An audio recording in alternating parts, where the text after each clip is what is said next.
Okay, hello, good afternoon or good evening, everyone.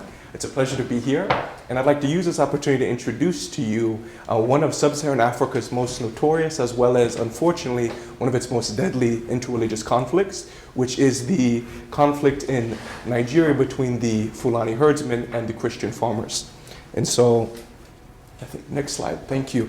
And so if you look at this slide, this is a tribal, ethno-tribal regional breakdown in Nigeria. So northern Nigeria is predominantly Muslim. And if you see that yellow area, that's Fulani territory. And towards the south, you see many more of the Christian territories. Now, what's going on in the north, the Fulani are traditionally herders. And because of climate change and a variety of other reasons, they're having to move south. And as they move southward, they're coming into conflict with the Christian communities. And so, the next slide, please. And so, these deadly clashes between Fulani herdsmen and Christian farmers re-trigger deeply ingrained religio-tribal sensitivities across Nigeria. Statistics note that Nigeria has upwards of actually more than 350 different tribes, as well as languages, so it's a very heterogeneous tribal environment. And I think, next slide, please. Thank you. And so some of these statistics that are associated with this conflict in particular, the Middle Belt region is very much the melting pot of Nigeria. That's where the north meets the south, the Christian and the Muslim populations come together. And it is also the chief site of many of these clashes.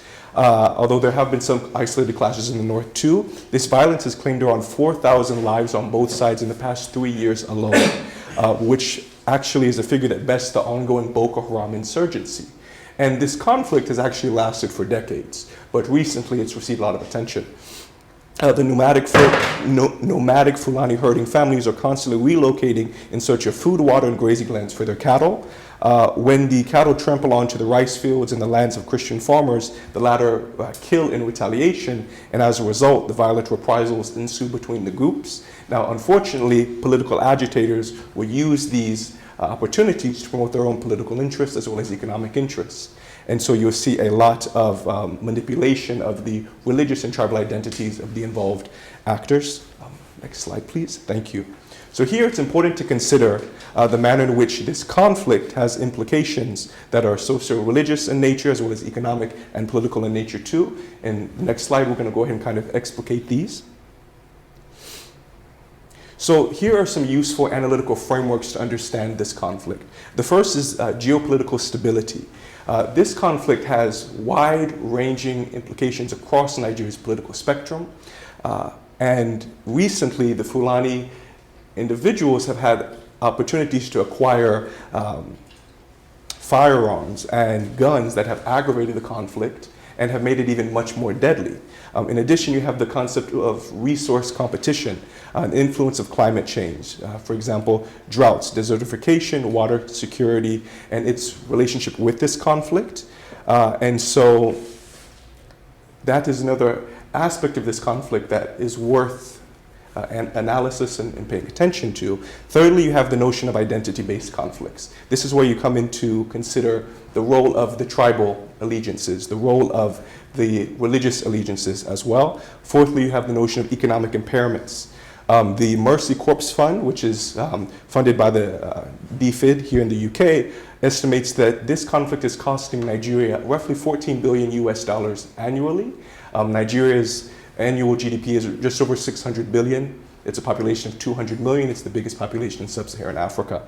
And lastly, and what I would like to kind of end with, is this conflict in its relationship with presidential politics.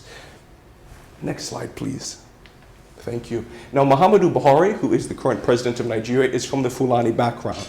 And he has received lots of criticism because he has, according to critics, turned a blind eye to the conflicts in favor of his tribal group. In response, President Buhari dismisses these accusations, saying that he is not complicit in these attacks, just simply due because of his shared tribal affiliation. In the 2019, Nigeria had a presidential election, and in the lead up to this election, Buhari made a visit to Jos in Plateau State, which is the site of many of these killings. And so naturally, his visit to this site of killings suggests and shows that he has an interest in portraying himself as a president that is aware of how his tribal affiliation is interacting with this ongoing discourse. However, since his visit, no overt and firm government action has been taken. And so, despite the criticism that he's received, Buhari won his 2019 re-election bid, and he's currently serving another 4-year term in office. Next slide, please. And so just some concluding analysis. I think it's important to note the colonial legacy here in regards to this conflict. Nigeria received its independence in 1960. And when Nigeria was put together as a contemporary nation state, it took upwards of 350 different tribes and put them into a single territory. Completely separate tribes with different languages, customs, what have you.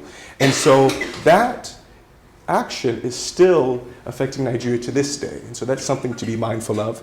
And also possible solutions to this conflict. I've listed 5 here. But because of the manner in which a lot of these clashes arise when the cattle move south, solutions to this conflict include microchipping the cattle to prevent rustling, mapping traditional cattle grazing routes, fencing off fields, drilling additional boreholes so that humans and cattle don't have to share the same water sources, and also cattle ranching as a drastic measure. However, this would be very potentially deleterious to the long-standing Fulani herding cultural tradition. And I'd like to leave you with this question. What factors are preventing the federal government, Muhammadu Buhari's administration, from more firmly intervening in this conflict? Again, this is a conflict that has gone on for some time, and no firm government action has taken place to bring peace to the affected regions, especially in the Middle Belt. But given Nigeria's delicate interreligious relationship, statistics commonly argue that Nigeria is 50-50% Christian and Muslim. It would be fit for an administration to understand this and take action from its policies and its, whether that includes military intervention or not, to see to it that these sort of clashes are immediately stopped. But we're not seeing that. So, and this is, I guess, food for thought as you go on later for the day, what's preventing this from happening? So thank you so much for your time. Thank you, Dr. Wagner, for the opportunity.